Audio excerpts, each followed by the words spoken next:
शैक्षणिक क्षेत्राच्या माध्यमातून विद्यार्थ्यांचे करिअर घडविताना लहानपणी आईच्या सहवासात सुरू होणारी संस्कारांची प्रक्रिया हीच खऱ्या अर्थाने पहिली शाळा असते, असे प्रतिपादन ज्येष्ठ शिक्षण तज्ज्ञ व प्रेरणादायी वक्ते डॉक्टर मुबारक कापडी यांनी केले। सटाणा येथील विठ्ठल रुक्मिणी मंगल कार्यालयात बागलाण नागरी सहकारी पतसंस्थेतर्फे गुणवंत विद्यार्थी गौरव सोहळ्याचे आयोजन करण्यात आले होते। यावेळी विद्यार्थ्यांना मार्गदर्शन करताना डॉक्टर कापडी बोलत होते। प्रत्येक घर हे एक विद्यापीठ असते असे सांगत डॉक्टर कापडी यांनी विद्यार्थ्यांनी आई वडिलांच्या पाठबळाची जाणीव कायम जोपासावी असे आवाहन केले। बदलत्या काळानुसार करिअरच्या संधींचे स्वरूपही बदलत असून विद्यार्थ्यांनी पारंपरिक शिक्षणाबरोबरच आधुनिक तंत्रज्ञानाची कास धरावी असे त्यांनी सांगितले।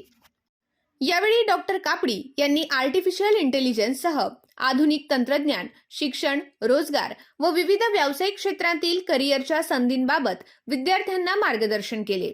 तसेच विद्यार्थ्यांनी विचारलेल्या विविध प्रश्नांना उत्तर देत त्यांच्या शंकांचे निरसन केले। कार्यक्रमात डॉक्टर मुबारक कापडी यांच्यासह बागलाण नागरी सहकारी पतसंस्थेचे संस्थापक फहीम शेख, विद्यमान चेअरमन खलील शेख तसेच संचालक मंडळाच्या हस्ते गुणवंत विद्यार्थ्यांचा सत्कार करण्यात आला। कार्यक्रमाचे प्रास्ताविक पतसंस्थेचे व्यवस्थापक अशोक वसईकर यांनी केले। सूत्रसंचालन शशिकांत कापडनीस यांनी केले तर आभार फहीम शेख यांनी मानले।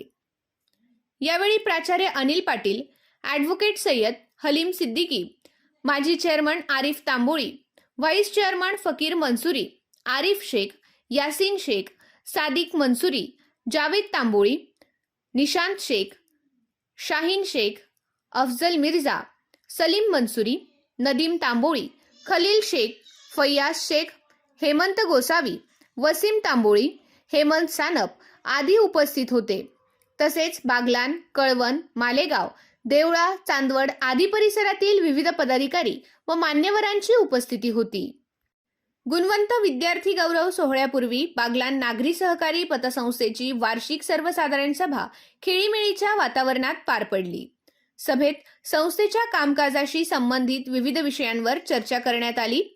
यावेळी विविध विषयांना उपस्थित सभासदांनी मंजुरी दिली।